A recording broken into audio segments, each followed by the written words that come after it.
Fala galera, bom dia. Segunda-feira, hoje é dia 1º de abril. Vamos lá para mais uma semana, começando aqui com os feriados que se estenderam aí pela zona do euro ali, né? A Europa em si. Com exceção da, acho que África e Argentina aqui.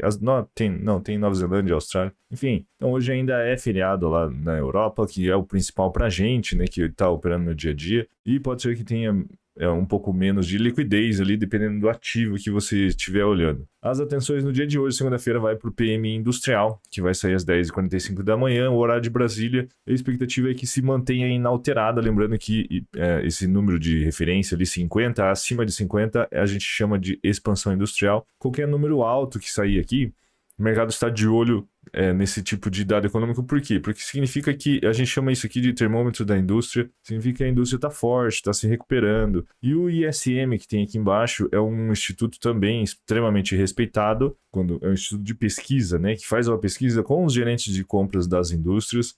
E aqui sim existe uma expectativa de um aumento aí de 47,8 para 48,5, porém ainda é abaixo de 50. Se vierem números altos aqui, o mercado pode reagir de forma negativa hoje, que seria dólar para cima e índices para baixo. Falando em índices, vamos aqui para o índice Dow Jones, ele está lá em cima de novo, né? Máxima histórica de novo, ó. Vamos pegar aqui 4 horas. Ele abriu com um gapzinho ali no final de semana. Lembrando que sexta-feira foi feriado e na sexta-feira teve o PCE, o indicador de inflação. Ele saiu dentro do esperado. Depois teve um discurso do Jerome Powell, também o presidente do Banco Central americano, que falou que talvez em junho exista a possibilidade deles começarem a baixar a taxa de juros. Com isso, os mercados reagiram de forma positiva, com o dólar caindo, os índices subindo. É isso que a gente está vendo aqui, ó, Dow Jones batendo máximas históricas de novo. Com a expectativa da queda de juros, o ouro não para de subir, fez máxima histórica lá de novo, renovou máxima, né? E agora parece que está começando a deixar aí um candle.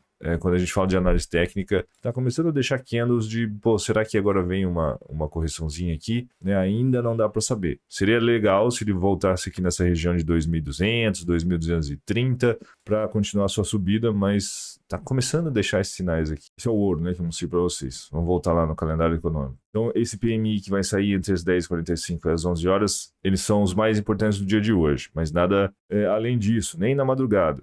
Começa aí alguns dados de inflação da zona do euro.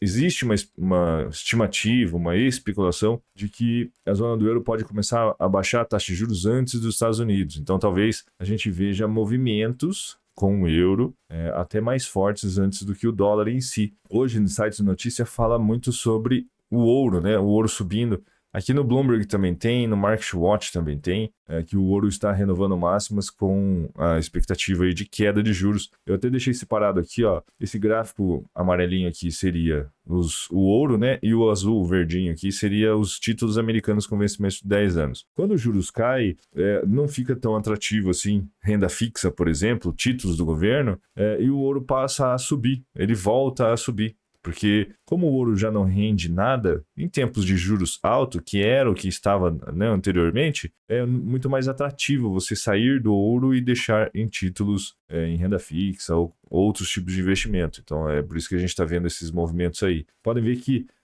não chega a ser um movimento inverso, mas existe sim uma correlação, né, entre o dólar e os títulos americanos e o ouro em si, como vocês podem ver aqui. O ouro, lembrando que é o amarelinho aqui. E aí, voltando aqui no calendário econômico, alguns índices de inflação na zona do euro e tal, lembrando que hoje é feriado lá ainda, isso aqui na terça-feira. Discursos de membros do Comitê de Política Monetária dos Estados Unidos, que seria na terça-feira. E na quarta-feira, vamos chegar lá, lembrando que essa semana, como começa o mês, a gente tem o payroll nos Estados Unidos. Normalmente na quarta-feira sai o ADP. Vamos achar ele aqui. Aqui, ó, ele aqui. Variação de empregos privados. Lembrando que a alteração de fuso horário agora faz com que alguns dados econômicos saiam mais cedo, né? O 9h15 aqui, variação de emprego privado do ADP, que a gente considera uma prévia do payroll. Então é um número até que relativamente baixo se você for comparar com outros, mas ainda assim existe uma expectativa aí de um leve aumento. Depois PMI do setor de serviço e tem falas do Powell também, discurso do Powell na quarta-feira às 13 horas, né? Alguns PMIs, aí sim chega lá na sexta-feira, tem relatório de emprego dos Estados Unidos, payroll, que esse aqui talvez